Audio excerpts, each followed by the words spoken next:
ایک طالب علم ایک ملک کے کسی مدرسے میں تعلیم حاصل کر رہا تھا۔ اس ملک کا جو بادشاہ تھا اس کی ایک خوبصورت بیٹی تھی۔ وہ شہزادی انتہائی خوبصورت، حسین اور نوجوان تھی۔ طالب علم بھی نوجوان تھا اور جوانی کا عالم یہ تھا کہ دل بادشاہ کی بیٹی پر فدا ہو گیا۔ اب اس نوجوان کی حیثیت یہ نہ تھی کہ بادشاہ سے اس کی بیٹی کا رشتہ مانگ لیتا۔ وہ نوجوان کافی پریشان ہوا کرتا تھا۔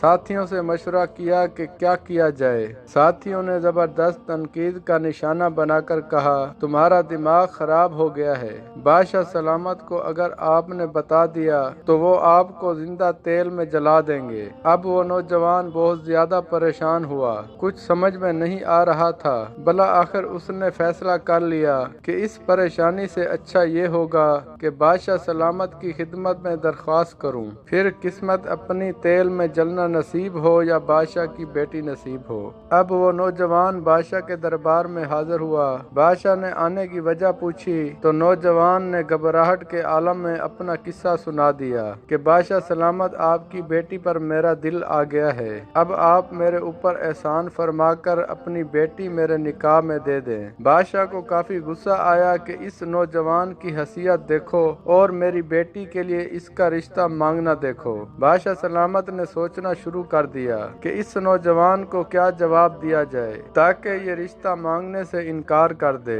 بادشاہ نے نوجوان کے سامنے ایک شرط رکھی کہ اگر آپ نے اس شرط کو پورا کیا تو میں اپنی بیٹی کا نکاح آپ سے کروں گا، اور اگر آپ ناکام ہوئے تو میں آپ کو جلتے ہوئے تیل میں جلا دوں گا۔ اب فیصلہ آپ کے ہاتھ میں ہے۔ چنانچہ شرط یہ رکھی گئی کہ آپ نے 2 بوری زندہ بچھو لانے ہیں، پھر بادشاہ سلامت آپ کا نکاح اپنی بیٹی سے کروا دے گا، لیکن اگر تم ناکام ہو گئے تو تم کو جلتے ہوئے تیل میں جلا دیا جائے گا۔ بادشاہ نے یہ شرط اس وجہ سے رکھی کہ اتنے زیادہ بچھو یہ نوجوان کہاں سے لائے گا۔ یقیناً یہ نوجوان اس شرط کو پورا کرنا ناممکن سمجھے گا اور دوبارہ رشتہ مانگنے نہیں آئے گا۔ وہ نوجوان یہ شرط سن کر بہت زیادہ پریشان ہو گیا۔ چنانچہ نوجوان نے بادشاہ کی دونوں شرطیں مان لی۔ خیر، طالب علم نے مدرسے کا رخ کر لیا اور اپنی پڑھائی میں مصروف ہو گیا، لیکن پڑھائی میں اب وہ مزہ نہیں آ رہا تھا جو عشق سے پہلے آتا تھا۔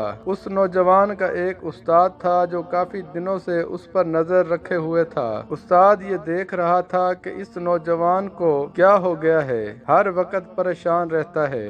ایک دن استاد نے اسے اپنے پاس بلا کر پریشان ہونے کی وجہ پوچھی تو نوجوان نے پورا قصہ سنا دیا۔